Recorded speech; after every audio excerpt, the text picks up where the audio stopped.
Welcome, everyone, to the White Collar Therapy and Leadership Show. My name is Robb Holman, your host. I'm joined today with co-host Ryan Gerardi and Mike Phillips. Now, you may be new to the show and the podcast, but this is an opportunity for aspiring leaders and seasoned leaders alike to join together to listen to a dialogue that you will not want to miss. It's completely intriguing. And what a way to start a new year 2020. It's friends having some coffee, talking about their careers. So we're thrilled that you joined with us today, and we're looking forward to a really big show and a really great season ahead. So Mike and Ryan, hopefully you guys are doing great. We're coming and have officially kicked off a new year in 2020. I know you have a lot going on. Look at these two great looking guys. And so, and you guys, not only are you good looking, but you also have a lot of great information and you stored in your head and your heart. And so we're coming off the break, and please tell me you got a little R&R, a little refreshment. You disconnected from the business world, at least a little bit. Mike? That's all I did. That is all I did. I told Ryan yesterday, let me tell you how. So my oldest son is back from college for a few weeks here.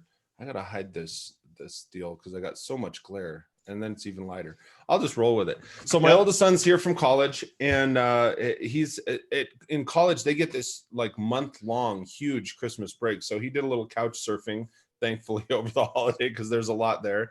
And while my kids were off, I did not do a lot on business. I spent a lot of time with family. We went and saw Star Wars. Did you guys see Star Wars? Haven't seen it yet. I did. We loved it. My family and I loved it. I loved it. I thought it was a fitting end. It was good ending. There was a couple parts which will not be discussed since Ryan hasn't seen it. Yeah, no spoiler alerts. No spoiler alerts. You know, they sell tickets online now, Ryan, just so you know. And you know, I unplugged from that after we saw Star Wars. Me and my boys started playing the Star Wars MMO game. And so I told Ryan yesterday, I said I was on my gaming channel on Twitch streaming Star Wars, and it was like the coolest thing. I think I was 14 yesterday all day, so it was fantastic. Yeah. Good break, man. How about you, Ryan? Well, hold on, I have a question. So you were streaming playing the game on Twitch? Yeah. And what's the point of streaming the game? Because if I'm okay, so do either of you guys watch Twitch at all? Not really. I mean, I'm learning quite a bit through this conversation already. So Twitch is primarily game streaming, but they've added stuff like just chatting and so forth. It's primarily a streaming service. It took off in 2011 or whatnot. And then, you know, Mixer is Microsoft's streaming service that's exclusively games and so forth. And so basically you set up, you know, you see these guys that are like coaching people through games. They got their head in the bottom part of the screen and they're, here, and they're narrating it and stuff. I'm not that exciting. So my handle is OMG, which stands for Old Man Gaming. And I'm not, I'm not super exciting. I mean, if there's people in the conversation, I'll have people in the conversation, but there's not a lot of guys that are like, oh man, I'm going to tune into this 45-year-old dude playing Star Wars. Let's go. But you know, so it's just set up and I'm like, hey, if I'm going to play the game anyway, why not broadcast it? Who cares? And so surprisingly, people will tune in and watch that stuff. I've got to share this, Ryan, before you share a little bit about how your break was. When Mike says something like, I don't find myself, or people don't find me too exciting, I know he's talking about the gaming aspect. Yeah, but man, people that don't know Mike Phillips, you've got to know this guy. He was with White Collar Therapy and Leadership Show back in season 4. He joins with us yet again for season 5. Great guy, a lot of fun, a lot of laughter, and just loves life. So I just had to say that. Thank you, Rob. Thank you.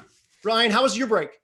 It was good. I think I told you, I really did unplug. I didn't do any, we didn't do this show, didn't do my tech show all through December, which now that I've taken a break, an official break, I'm realizing I need to do that between each season.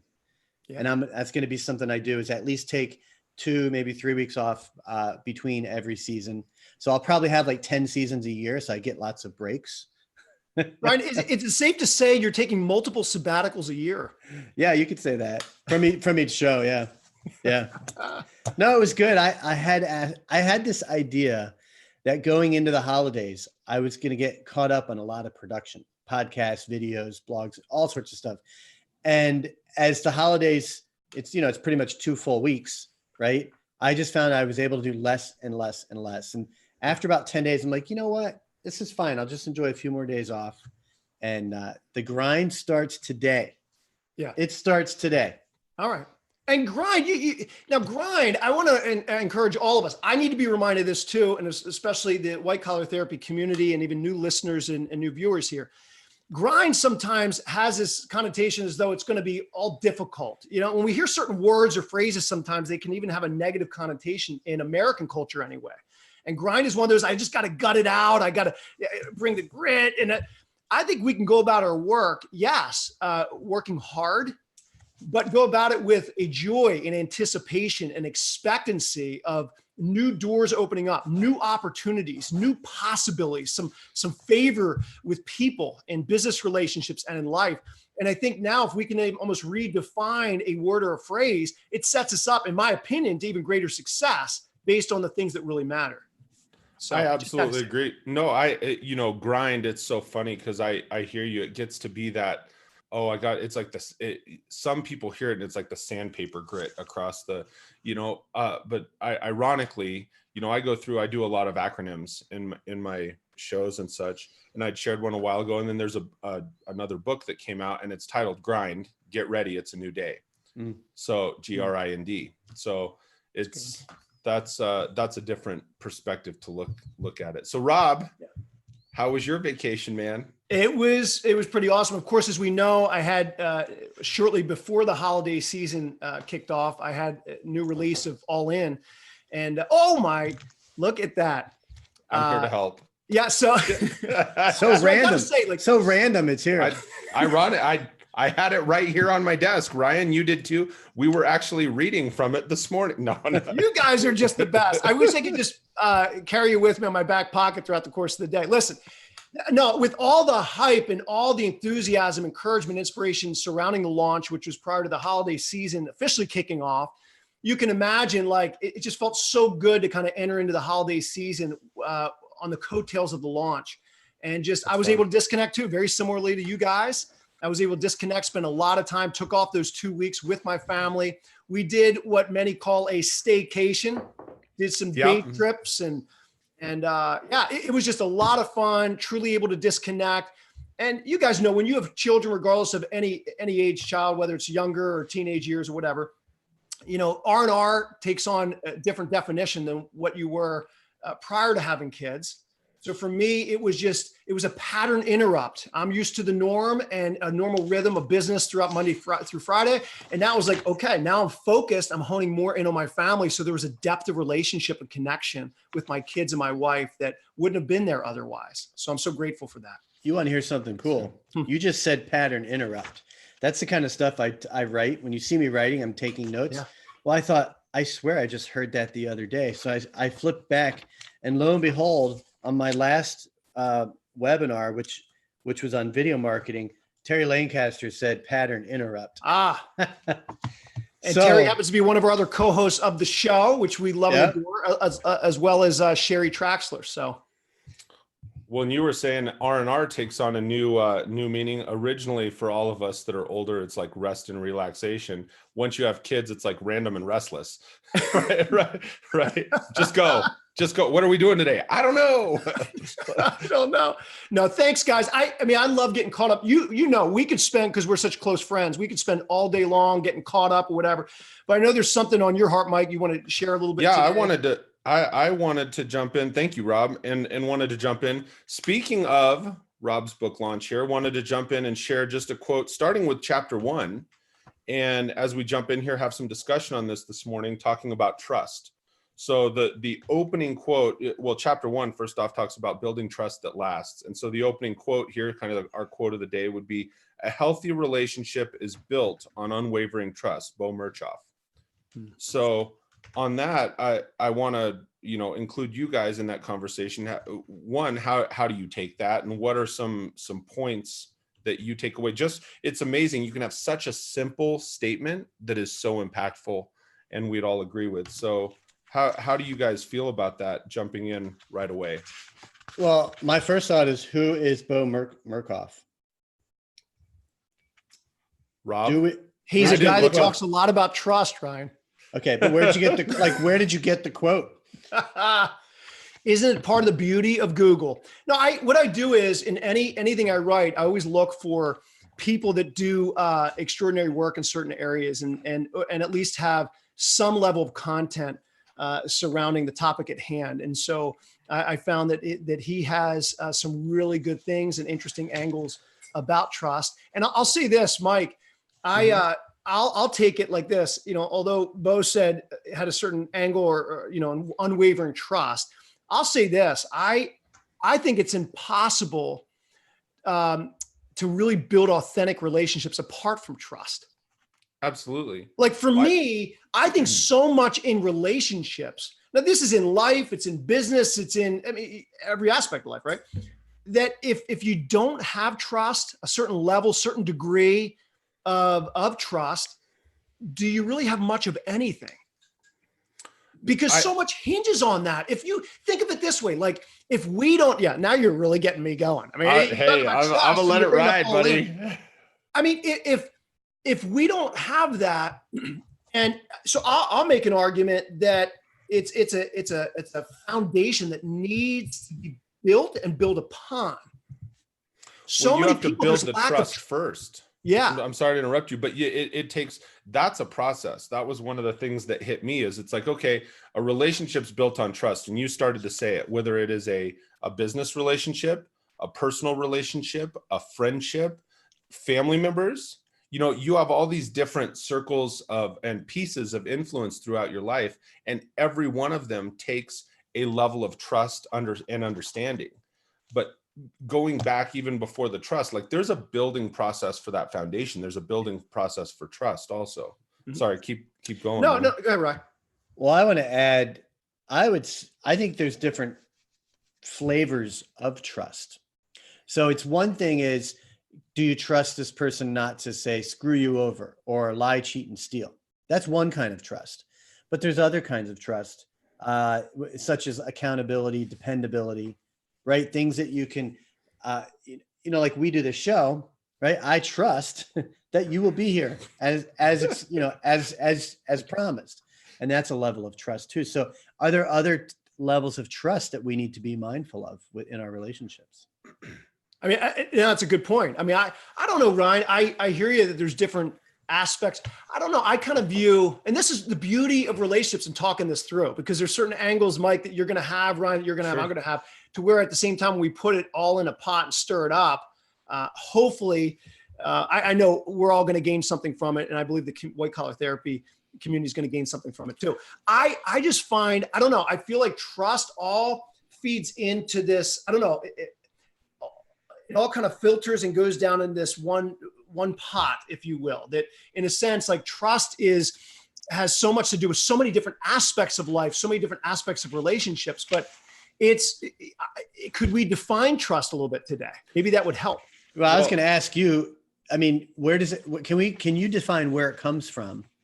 And then maybe as a takeaway for those listening, we can get into how to actually build that foundation of trust. Yeah. I think trust, I'll go back. I think trust oftentimes is built into when we're young in age, right? And trust has so many different aspects to it and with it.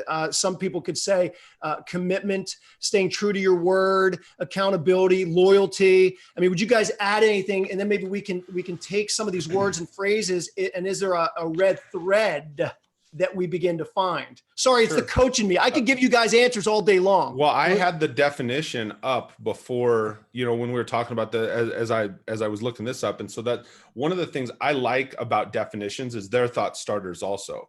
Yeah. And so where it says trust is a firm belief in the reliability, truth, ability, or strength of someone or something. And so, every one of those is like foundational, strong words. And one of the things I've always looked at, Rob, I think you just said it's a funnel, right? Everything funnels down. And I've always looked at it, and I learned this ironically in sales, right? Which is not a heavily trusted industry in general. But I remember I was listening to a mentor of mine, and he says, look, trust is like a bank account. So what happens, and it's all these little things that add up. It doesn't matter if it's the family relationship or the business relationship. Every time you perform a small deed of character or this ability or this follow through, you get, and I'm going to break it down really, really simple, that every time you do something that's going to deposit in that trust account, it's 25 cents. And he says, it's really simple. You keep it simple that way. So if you follow through on something for somebody, like Ryan said, hey, you show up for the show in the morning, that's 25 cents, right? You contribute to the show in the morning, because we don't just show up and sit and stare at the camera, 25 cents. Well, then every time you do something that may potentially break trust or is an ask or that you need, it's always a 50-cent withdrawal. So to maintain that relationship and to maintain that trust in any aspect of your life, you have to have more deposits in that trust account than you do withdrawals. Because when you have more withdrawals, then you break trust and you have no more relationship. I would say, using that analogy, any withdrawal can be a significant, more than twice. I mean, no matter how, it's like a chain is only as strong as its weakest link, right? And even with people, you might have all this trust and they might blow that trust once, and you're probably going to give them, they're probably got some wiggle room. They might blow it a second time. Now they're on their third strike.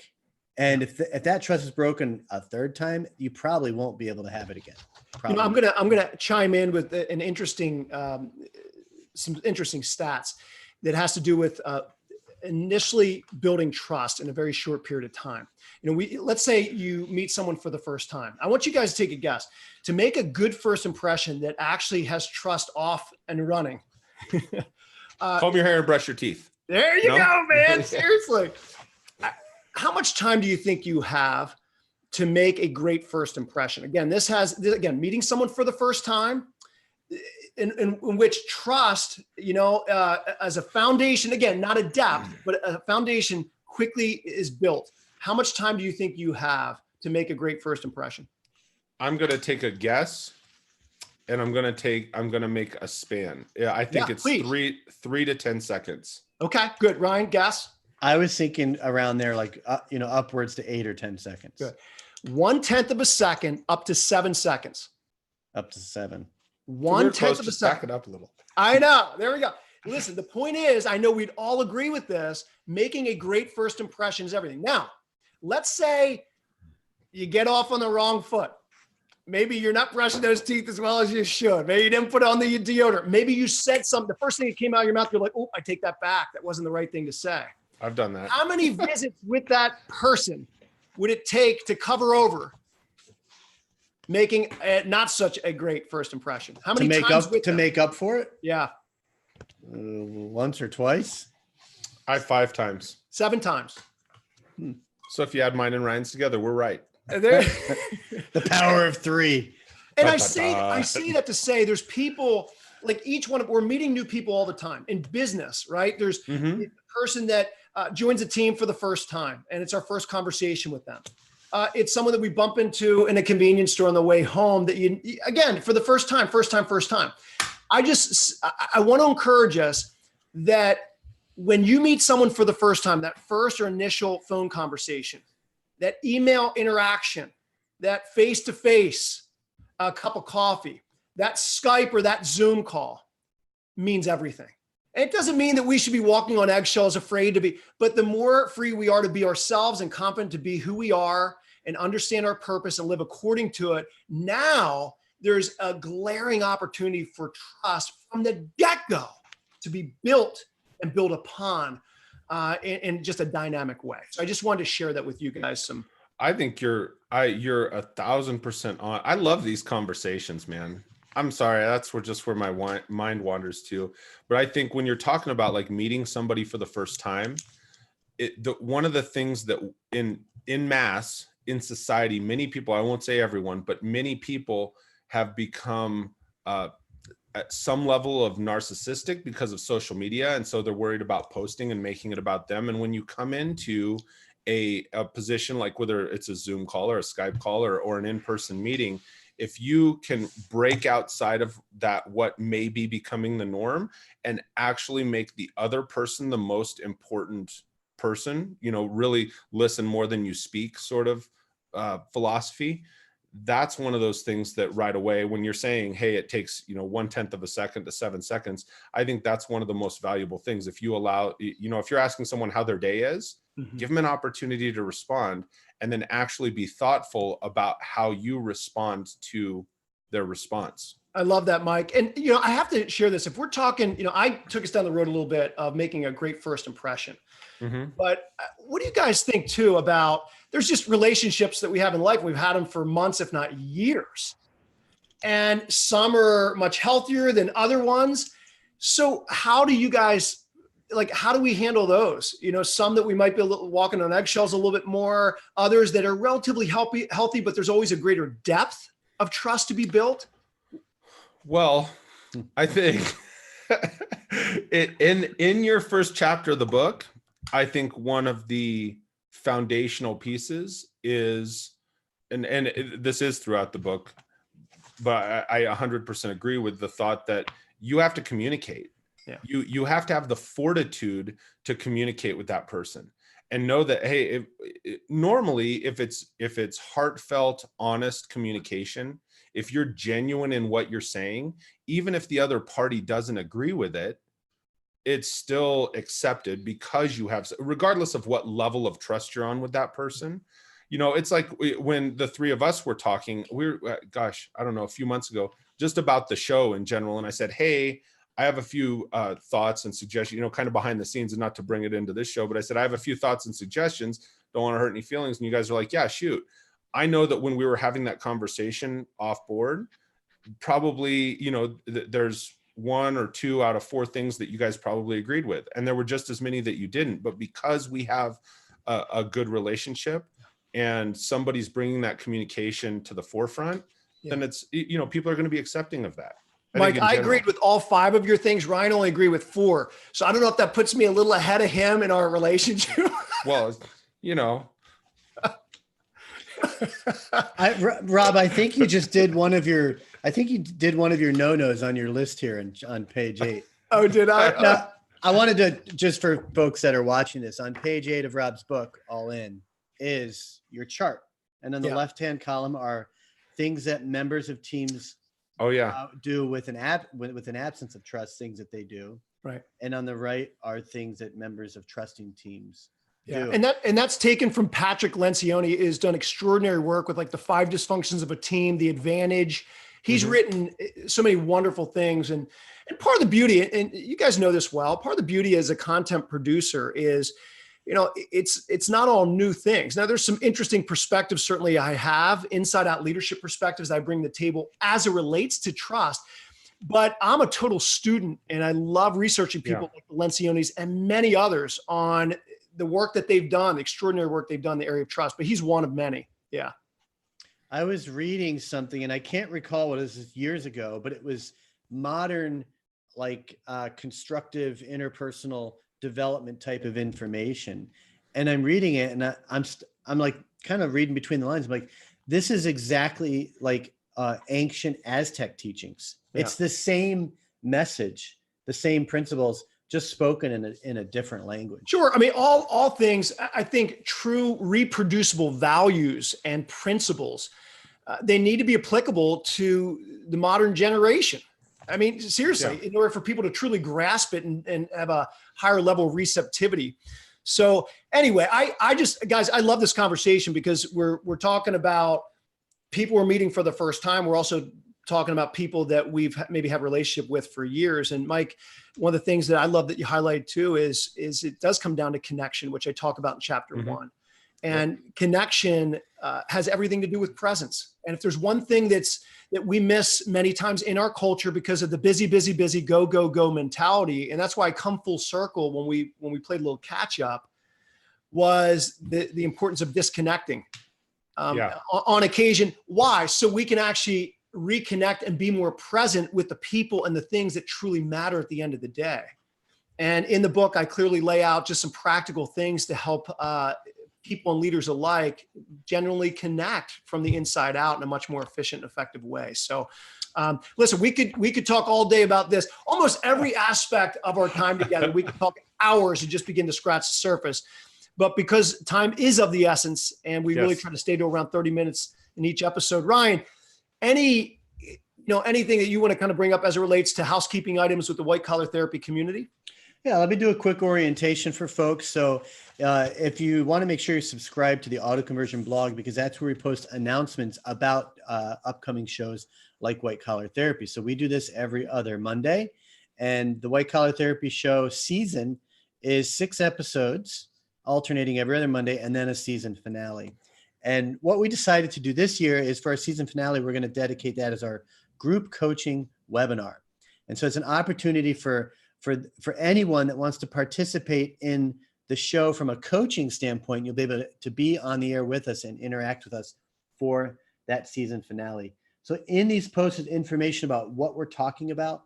I embed the live stream. If I hit play, that would play right here. That way you can watch the recording, because once this live stream ends, the archive of it becomes unlisted. And so the only way to get access to the recording is if you're subscribed to the YouTube channel, and that way YouTube will send that to you. Obviously, if you're subscribed to the blog, you'll have a link to it there. And the other way is by signing up. If you do sign up, you'll receive access to our Slack member network. And in our Slack network, we put a link to each post as well. So you have basically insider access to all of this great content. We also have a new Facebook event set up for the season. So if you're on Facebook, you can mark yourself as interested there, and you'll receive announcements and show notes and links. And finally, and Rob, I'm going to let you kind of run with this. Yeah. By signing up, there's 2 other really good benefits, maybe 3. For one, like I just mentioned, you get the insider access. 2, you get Rob's Boundaries Decision Tree. It's a free PDF that you get. 3, you have the opportunity to purchase the Rob's Inside Out Leadership Academy, which we'll talk about in a minute, for only $395. So this is a $995 value, over 30 hours of curriculum. And by signing up, you'll have the ability to get that for $395. So Rob, why don't you speak a little bit about the Academy, and then we'll call it a wrap.